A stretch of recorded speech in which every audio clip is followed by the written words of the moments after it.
Hello, hello. Welcome back to the P2P Soap Box. I'm your host and P2P BFF, Marcie Maxwell.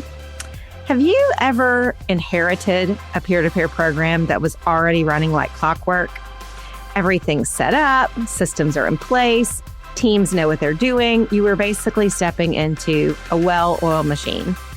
Now, compare that to being handed a blank slate and being told, build us a program that can scale with our explosive growth as an organization. These are totally different challenges, right? There is a fundamental difference between inheriting a well-oiled peer-to-peer machine and building one from scratch. When you're tasked with creating these systems, culture, and infrastructure that need to scale alongside explosive organizational growth, you're not just managing programs, you're architecting the future. But here's what most people don't realize. This builder's mindset isn't just about launching new initiatives. It's about thinking 3 steps ahead while solving today's problems. It's about maintaining the heart and soul of these grassroots programs while also constructing the professional background they need to thrive at scale. And that's exactly what we're diving into today with Kayln Henkel, Chief Advancement Officer at the Parkinson's Foundation. The Parkinson's Foundation makes life better for people with Parkinson's disease by improving care and advancing research toward a cure. Kayln has made her career out of building sustainable fundraising programs from the ground up. She was employee number 44 at the Parkinson's Foundation and has had a front row seat to all of their rapid growth. Under her leadership, they've scaled from just 3 walk events to over 50, navigated mergers, and launched new program formats. Today, we'll explore how they have strategically evolved their staffing, some practical strategies for preparing their leadership team for growth, and the delicate art of maintaining program culture while building that scalable infrastructure. So let's jump right into my conversation with Kayln Henkel from the Parkinson's Foundation.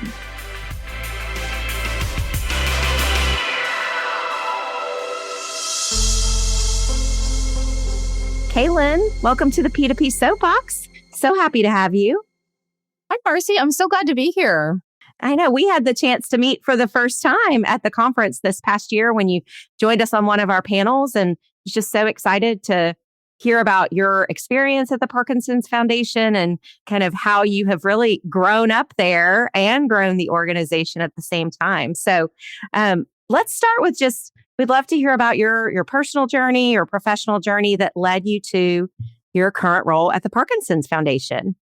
Yeah. It was being at the conference was wonderful. So it was nice to have that opportunity. And, as so many of us, I actually was fortunate to start my professional journey in the field and running a peer-to-peer program, running a walk program. And it's really where I fell in love with peer-to-peer. I just immediately was like, I love this community. I love being able to have the connection with people, and I saw all that it did for an organization. And I said, this is it for me, right? This is what I want to do for my career, which was great. And from there, I was able to move into a national role, and I oversaw a walk program that was just newly emerging and was able to really scale up that walk program. And that was truly a wonderful experience, being able to see a walk program go from its infancy to a national thriving walk program at a large scale organization. And 12 years ago, I joined the Parkinson's Foundation because they were just in a place where they were looking to scale up their walk program. So I came in to do that. So when I got to the Parkinson's Foundation, they had 3 walks, and they were kind of at a place looking to say, like, what can we do here? So I was able to start on a peer-to-peer side. And over the years, my role here has morphed. And so, as our peer-to-peer program grew, our field also grew. And so I was able to oversee our entire field network and our chapter network. And About 5 years ago, I stepped into the Chief Advancement Officer role, which has been just a true honor. I mean, being able to really manage and oversee all of our revenue, as well as our volunteer program and, anything that happens out in our field as well. And so, as you said it best, probably, I really grown up, both with the Parkinson's Foundation, but also kind of in this peer-to-peer role and been able to kind of grow with so many organizations. So it's been just a fun ride along the way. Well, and it's always such a treat for me when I meet chief development officers or chief advancement officers that come from the world of peer-to-peer, because it is kind of a unique understanding that we want in our leadership teams. And often we see it's people strictly with maybe major gift experience or planned giving experience that take those leadership roles. And I think there's just a difference in background. So I always love when I get to meet executives that grew up in the world of peer-to-peer. So Kayln, if people aren't 100% familiar, can you just quickly walk us through what the peer-to-peer portfolio looks like at the Parkinson's Foundation? Absolutely. So we have our Moving Day Walk, which is our signature walk program held across the country. Also in there is community walk. So folks are able to host their own walk in their communities if they'd like. We have under our Parkinson's Champions program that houses our Parkinson's Revolution, which is our indoor cycling program that's in 30 locations across the country, all on the same day. That's a really fun event. We have our endurance program. So we're in marathons across the country as well, and a handful of international marathons. You can run your own race as well. And then we have our DIY program as well. And then, of course, special events take place in a handful of locations across the country, small portfolio of special events, and then, online. And so we talked in our previous conversation that you were employee number 44 at the Parkinson's Foundation. And now, you're helping really shape this growing mid-size organization. What was it like to kind of bring together a team during that period of rapid growth over the past 12 years? Yeah, it's been, and I use this a lot. It was a true privilege, but also not without its challenges, right? I was employee 44. We're now 200, which is not, certainly not large, but that's a lot more. And that, I look back and I think, while the organization was 40 years old when I got here, we were still operating much like a startup, which was really I've experienced that too. Yeah, it's like, and so if you wanted it done, you kind of had to do it yourself, right? It was like okay, if you wanted policies, procedures, anything for the team, you had to do it yourself, which was really great. If you had that builder mindset as we were bringing in team members, it was great. And so I think that creativity and flexibility actually was probably our greatest asset. I think as we were bringing this team together and really growing it, one thing that was really beneficial is that we did allow for flexibility, right? So while we thought, we need a development manager out I live in California, so I'll use California example. Like we need a development manager out in California. If we brought somebody in and they kind of got in there and they said, I really have a skill set that I can do education programs and fundraising and X. We really allowed them to do that. We kind of morphed their job description around the community needs and the person versus being so hard and fast on, no, this is what the job is and this is all that you can. And I think being able to do that allowed us to build our chapters in our community in a really different way than if we had been sort of like, no, this is what the team looks like and you have to stay here. Yeah, I love the phrase builder mindset because I agree that's a unique skill to start something from the ground up and be able to see the long-term vision.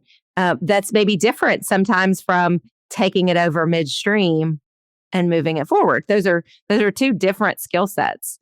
So obviously you said the builder mindset as you build out the team, but clearly that aligned to the walk as well. So you said there were 3 walks when you got there. Now there's over 50.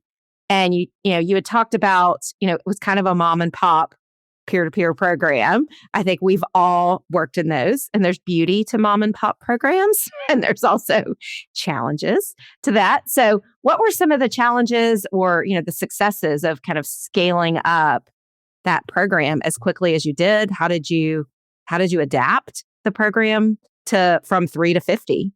Yeah, it's a great question, Marcie. And I think, as you said, we've all been there. I think the biggest challenge and opportunity was when you look across the country, there was endless potential. Like when you only have 3, you can go anywhere and you can do anything. And so it was kind of a where do we start? And that's daunting. And then, as I mentioned at the onset, we didn't have a lot of things built. So it was kind of like, where do we start and how do we build it? And I think, interestingly enough, we also, as much as, the development team was like, let's go, we can do this, like, let's get going. Internally, I don't know that we have the infrastructure to support rapid growth. So we had kind of this perfect storm of needing to get ready to be, I always say, a big kid organization on the peer-to-peer side. And so, we did a couple years of really big tranches of growth. So we went from 3 to 18 and then 18 to 34. And so those years were tough where we did big years of growth. I would say that what was helpful, so that was kind of the challenge. What was helpful was before we did those we did a lot of internal prep. We said, okay, guys, this is what's coming down towards you. For our communications team, for our accounting team, everyone that needed to be ready for the growth that was coming. Equally, all kudos to our national manager of WALK, because national director of WALK, but she was able to, put the kind of framework in place for what should this look like across the country, what materials are needed for our staff, things along those lines, so that it made it easier for our frontline fundraisers to take it and run with it. The last thing I'll say on this, which I think was really interesting as we were building, was that, and I know in nonprofit, we've all been in this conundrum of, you need the staff to raise the money, but you need to raise the money to get the staff, right? Yes. So what we did in those very early years was we hired in temp staff to put them out there to say okay, let's prove that this is, this model works. And so we were doing that as we were rolling it out. So we hired in a handful of temp staff. They were actually reporting right up through me at the time. So it was it was really grassroots and trying to get this off the ground. And then as their events were successful, we would convert them into full-time. And then we'd move on to the next set of temp staff that we would then convert. And then, as that WALK grew, we were maybe able to add a second WALK for them. And then, so on and so on. And now that they're full standing chapters. So we've just been able to continue on that model of saying add more and then maybe add in a second staff and then maybe a third, and kind of building as the kind of raise money, add a headcount, raise money, add a headcount, things along those lines that, has been helpful over the years. I think that is a great way to think about it. And I agree that is often what stops us sometimes in growth. It's what comes first, the staff or the revenue. And I remember having a former colleague that had joined the team who had come from FedEx, of all places, came to a nonprofit, and they looked at everything from an operations standpoint. And they dug into our staffing numbers, and they said, in a sales job, you're basically expected to recoup your salary in year 1. In year 2 is when you really start to bring in revenue for the organization. And it was such a mind shift as we tried to think about, if we bring a new staff person in with this expectation of they're going to do, $500,000 worth of fundraising in year 1, when they don't have the established relationships, when they may have some of the innate skills, but they don't have the institutional knowledge, we're not setting them up to be successful, as opposed to kind of what is this right trajectory. And I have that could be a whole nother conversation, Kaylin. We could talk about staffing for peer-to-peer because I have lots of thoughts. But I like the idea of kind of those short-term roles, kind of temp roles, and rolling in to prove your point or prove a new market. I think that's really smart and clearly worked for y'all. Yeah. And I think what was really interesting with the Parkinson's Foundation is we used peer-to-peer to build chapters. I know in so many places they use chapter to build walk. So we had a flipped model on this where it was, now we have a fully built out chapter model. But when I got here, we didn't. We had kind of what I always say, a smattering of walks and a few educational events and things along those lines. And so being able to build on the back of peer-to-peer was really interesting. And so, again, I think being able to kind of say like, yes, people want this. The community is responding, and let's keep building around this community and leaning into it was really exciting. Yeah, no, that is a really interesting point as well. And probably the orgs that have been around for 50 and 60 years, if they really thought about it, that is exactly what they did. They grew their volunteer base and their chapter base with an event. It's rare that starts first, but it doesn't feel that way anymore. It seems like now you want to have this perfect infrastructure before you, even dream about bringing a new event. We had a whole episode about that, and I'm not negating that, but I do think there's more than one way to approach it. So as you kind of shifted from this kind of immediate upscaling of both the staff and the programs, how did you really set like the long-term vision, in place as you were building that staff and building for your plan? How did you look at, launching new programs like cycling? Like how do you kind of, as a leader, cast the vision for your team for growth? Yeah, it's a great question. And I think it's something that, is so important because as you well know, our team is stretched. Everybody in nonprofit has very full plates. And so as we look to grow, and I mentioned earlier, we added a second walk and a third. And as we look to grow, we knew we needed something more than just a walk in the chapters. And so we were thinking that we wanted a second signature event. And so we were looking at the time, we looked to add cycle. It was, unfortunately timed right with the pandemic, which wasn't great, but neither here nor there. It did maintain. So I think what was important in this very specific example, because we were also growing endurance and growing DIY and a number of other revenue lines. I think what's really important is bringing the team along on this vision before we said, you have one more thing to do, because it's just not going to work for them. It's probably the fastest way we're going to burn out our team and our volunteers. I remember talking to a volunteer and we were rolling out cycle, and he was a little bit like, well, why are you doing this? And having to kind of bring them along as well of like, we're not doing it because they were questioning, like, are you doing this just because you need more money? And that wasn't it in any way, right? We were doing it for us because walk for us has a really distinct characteristic for who attends within our community.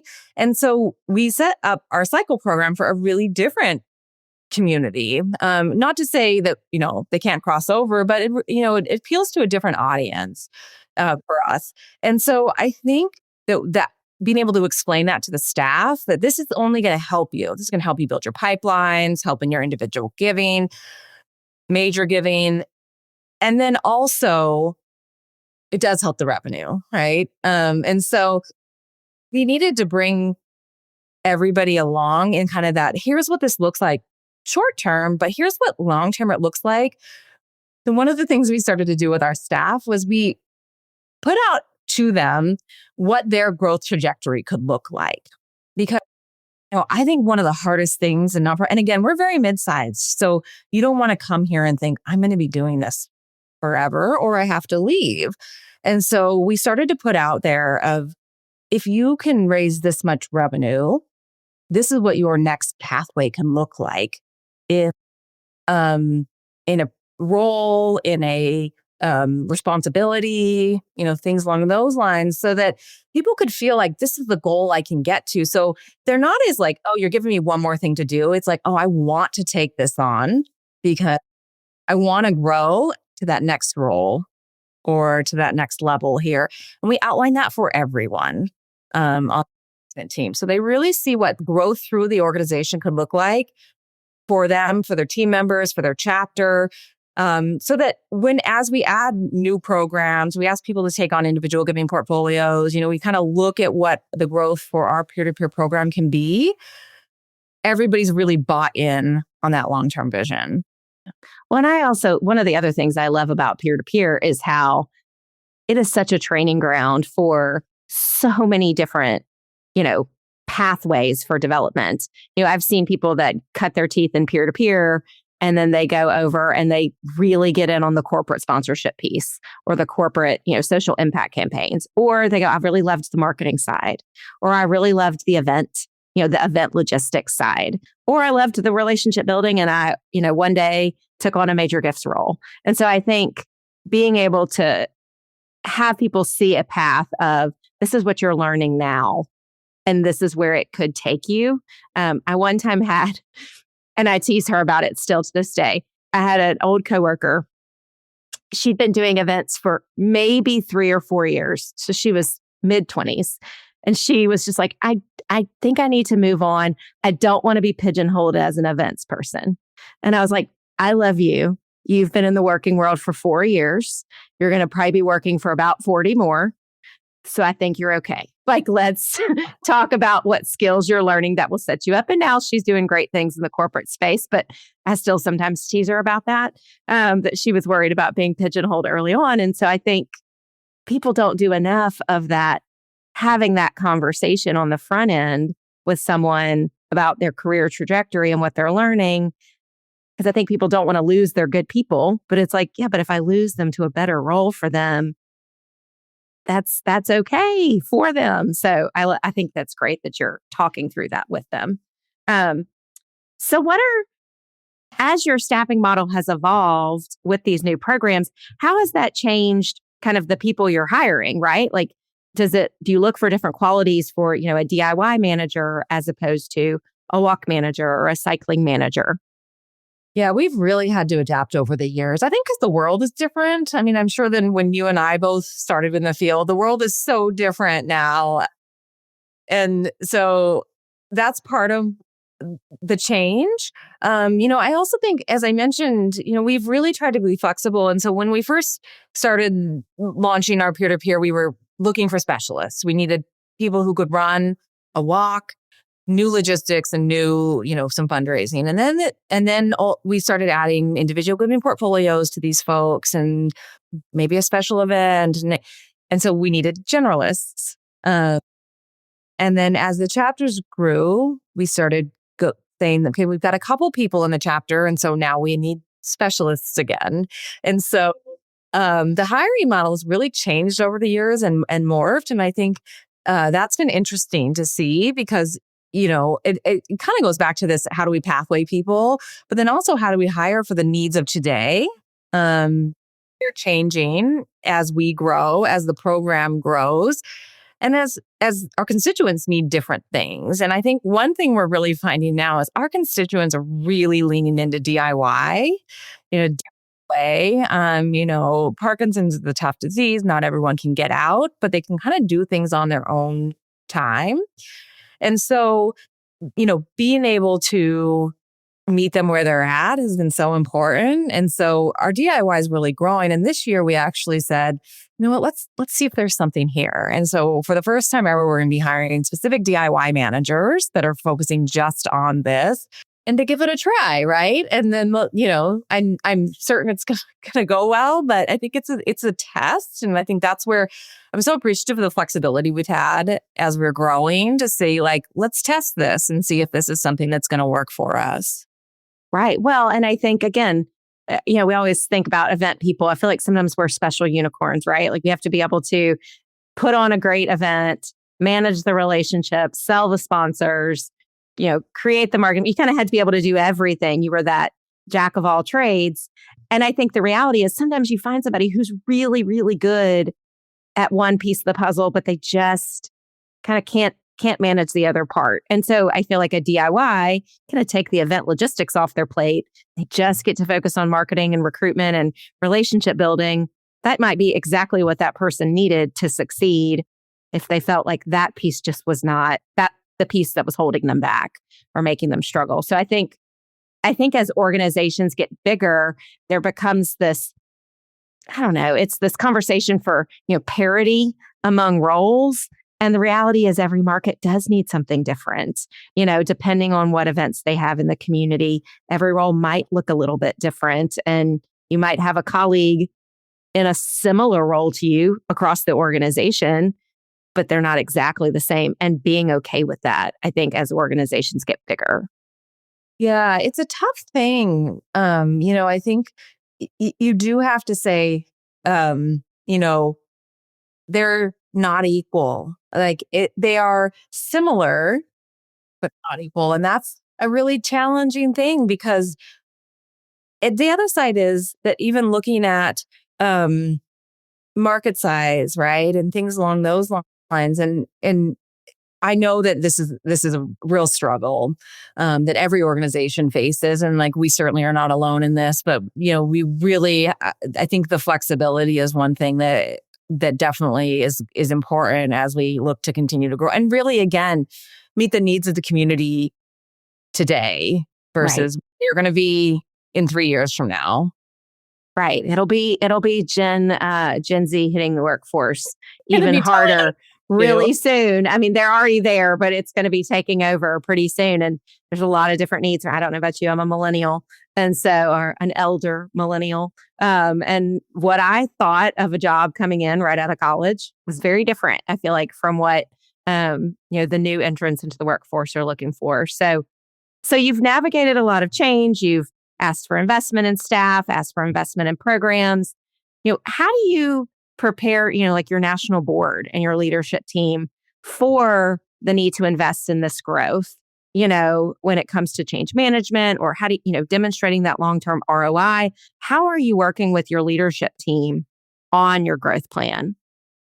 Yeah, I mean, $1 million question, right? We get this all the time. And I talk to other CDOs that this is always a topic of conversation. Mm-hmm. When I first started here, we had a directive really from our national board, and they were very supportive. Everyone's always seen the value in WAC, but really the idea was that WAC needed to be raising a certain amount of money, like each WAC needed to be at a certain level. And if not, we needed to evaluate whether or not we could keep it. And it wasn't realistic, right? It was just those things where we weren't going to be able to hit that number in all of our markets. And then, so we started to kind of go back and say, well, why that? Why that number? And, would we be better served to say, okay, some of our WACs are going to be really big and some are going to be small. But and this is sort of the messaging that I think we've leaned into over the years that helped as we were growing is it's not as much about the revenue. First of all, WAC does have a great ROI, right? It's going to, as does cycle and endurance and all of the great peer-to-peer things we do. But, it's not as much about even the direct revenue that comes in from it. Like this is a pipeline program, and we just start talking about this program as a pipeline. And so every single time the quest comes in, we always look up to see if they were ever, a WAC participant. And if they are, we certainly always bring that up and share that because, in theory, $1 million request pays for, half of your WACs for a season. And so I think showing the kind of surround of our WAC program really helped, and starting to demonstrate, and this took socialization certainly, but so to show, this many volunteers came from WAC, this many national volunteers came from WAC, and just that constant drumbeat of, it's not really about the dollars and cents as much as it is about building this community. The other thing we did as we were really socializing, both the national board and our local advisory boards, is we started to say, everyone needs to get out and see this. This is our mission in action. Everyone needs to get out and either get on a spin bike, come to a walk. We have a number of actually board members, children who have run in our marathons. And I think once you've been a part of it, you never questioned it again. Right. And so that was really, as we were needing to sort of move from a place of, which I know we've all been in, but show me exactly the percentage, the year-over-year growth, all of that, move from that to what's the value. Nobody questions the value anymore. Right. No, I agree with you. And I think, I look back at one of the organizations, we had a similar kind of pathway of starting in the field and then going on and shepherding a walk program from the start. We have similar background, Kayln, but I remember one walk program in particular, it was growing, it was doing well, but it was when we looked at the number of new donors it was bringing to the organization, it was like the number 2 feeder of any program. And so even though it wasn't raising that much, compared to a lot of other programs yet, just looking at that stat is when the organization said, okay, we do need to really invest in this because it's not just about the revenue that it brings in annually, but what is it doing for the larger donor pipeline and people that are giving monthly after the fact. So I think that's really key.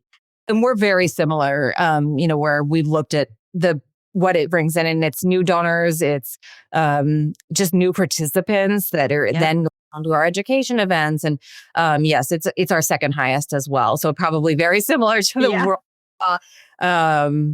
And it's just the engagement piece where it's people knowing about your organization. You can't put a price tag on that. And so, I don't think we any longer get the question. And actually, in fact, I think we probably get the question more now of how can we keep growing, which is what a great place to be in. Yeah, absolutely.